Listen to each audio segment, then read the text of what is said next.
Now, water rates. This also involves AEDC.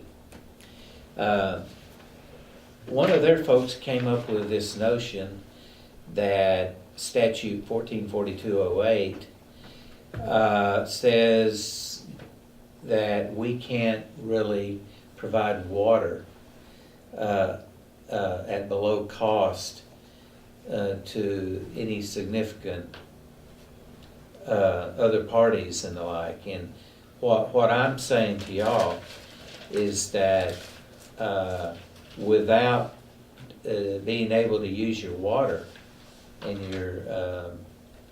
your utilities, you're not going to have economic development. It's just not going to happen.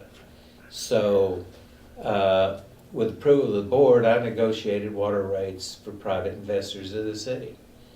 And this, now I don't do it too often, but this was done only for the investor at the water park and the University of Arkansas at Texarkana. And it's also done to some degree with Cooper Tire. And also Miller County, you know this Miller County Water District we have now? They won't have water without the city of Texarkana because we control the water rights.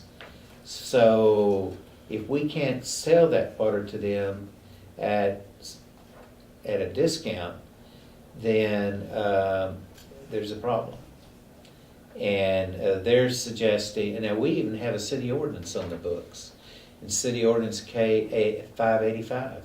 That was adopted back in June 1996.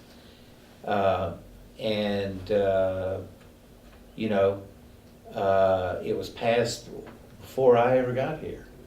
So if I had done something wrong and led the board down some sort of wrong path, we've been doing it for a long time. And no doubt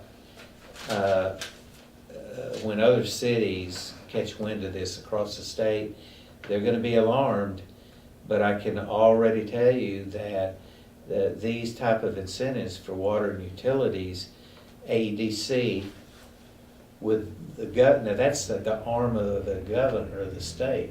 The governor is very aware of what's going on right down here.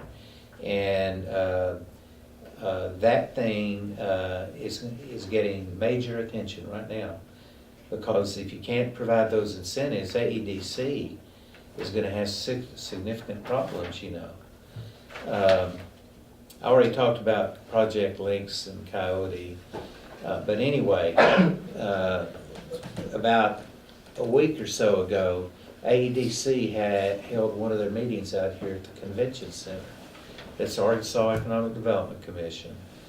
And what were they encouraging?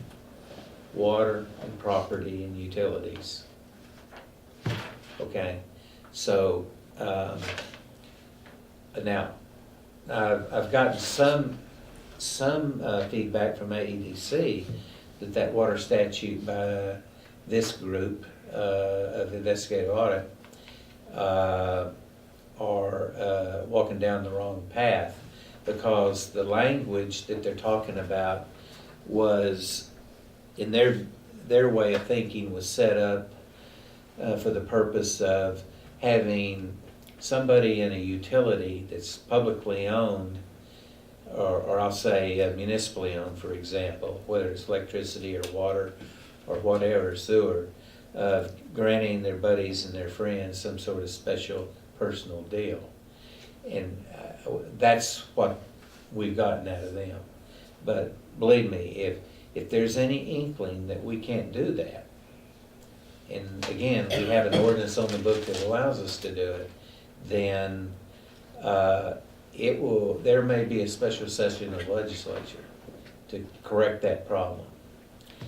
The transfer of funds, okay, is another item.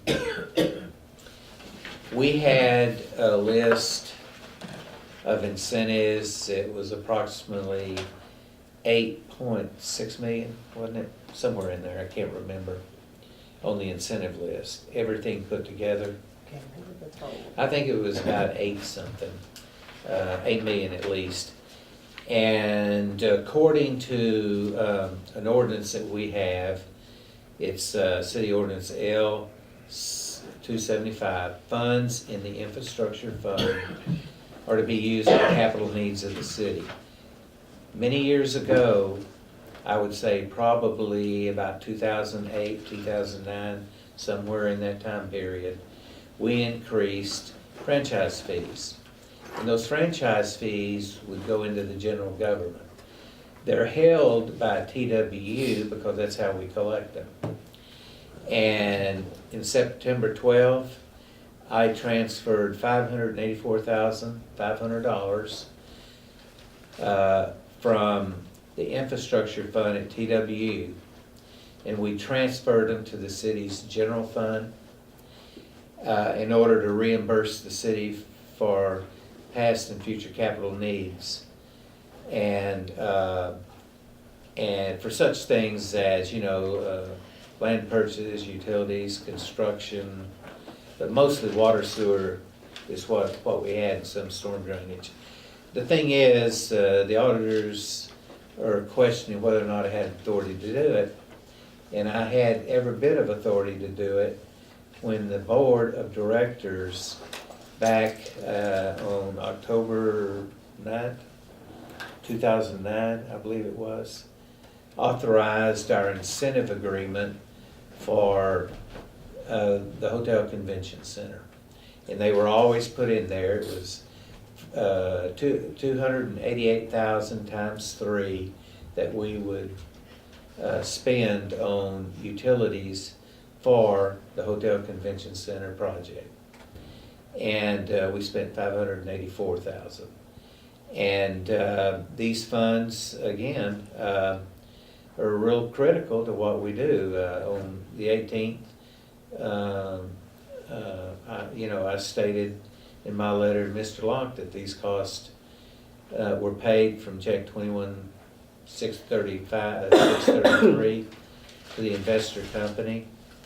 And I had the authority as city manager to do that based on the approval of that incentive list back in 2009.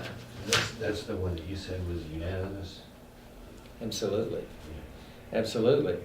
And there was some questions about that because so I made sure that anything that we did with the incentives, whether it's A&P resources, because see, A&P resources were on there, certain property taxes on there,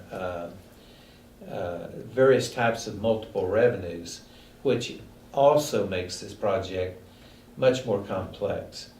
We took funds from the incentive list. They come from different funds of the city that ultimately go through a funnel I call the general fund, and out of that, that's what we control and reconcile from. Let's see. I'm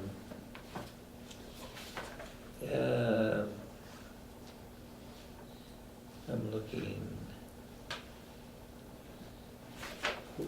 I think I got out of sequence here. Yeah, excuse me for a minute. 7, 8.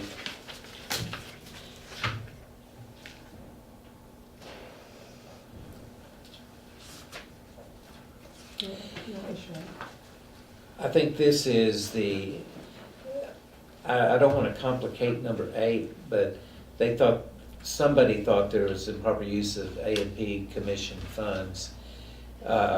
Sometime back in 2007, when Mayor Shipp, myself, and Rebecca Harris, who happened to be the finance director at the time, I began the process, me and Mayor Shipp, of developing an incentive list. And again, the same incentive list that we did for the Sportsplex, the Hilton Garden Inn, was the same incentive list that we provided to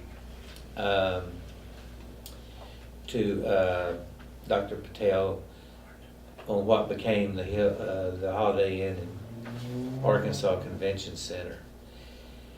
And one of the things we had to do early on in the project was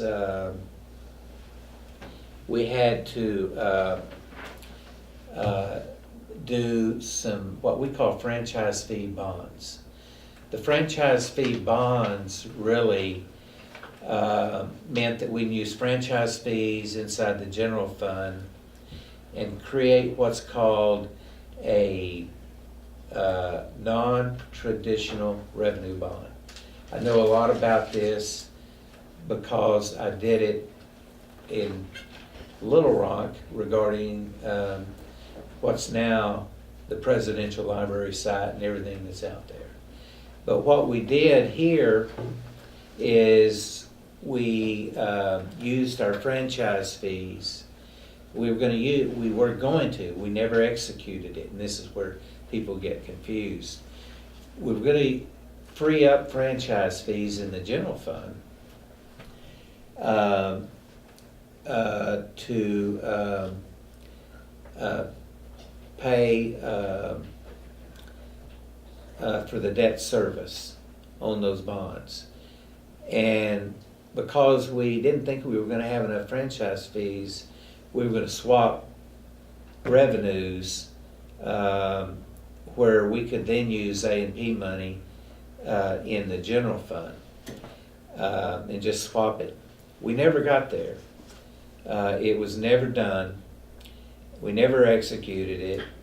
People still think we did, but we didn't. But what we did do with the A&P money is we continued to accumulate that money and put it in a restricted reserve, and ultimately it got freed up and was used for A&P purposes, which was on the water park and the convention center.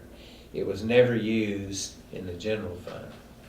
And it's been thoroughly confused, but I even wrote a letter to the newspaper on that because people kept missing the point on it. But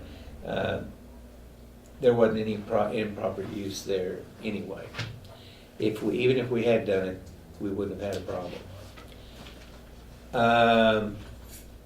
Is it, I apologize, but it's my understanding that the bond swap was actually kind of brought into play when we were talking about mittens way back when. Yeah, it really was. Yeah. Development, so that unfortunately, it was never a bond swap. It was a franchise fee swap. Right. Didn't have anything to do with it except that we were trying to issue bonds that you could use franchise fees for to But do since infrastructure. that didn't happen and another investor came on, then that didn't, so I mean. That's right. It's like a That's totally right. different proposal for you. Yeah, what we did though is we didn't have the need for it because we increased franchise fees about 2008, 2009, somewhere in that ballpark. And it was significant. I mean, it went up like this. We never had to worry about using swapping A&P revenue. We just didn't do it.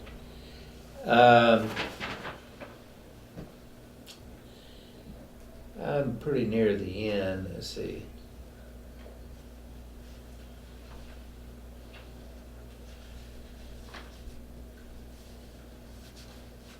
Okay, I know what this one's about.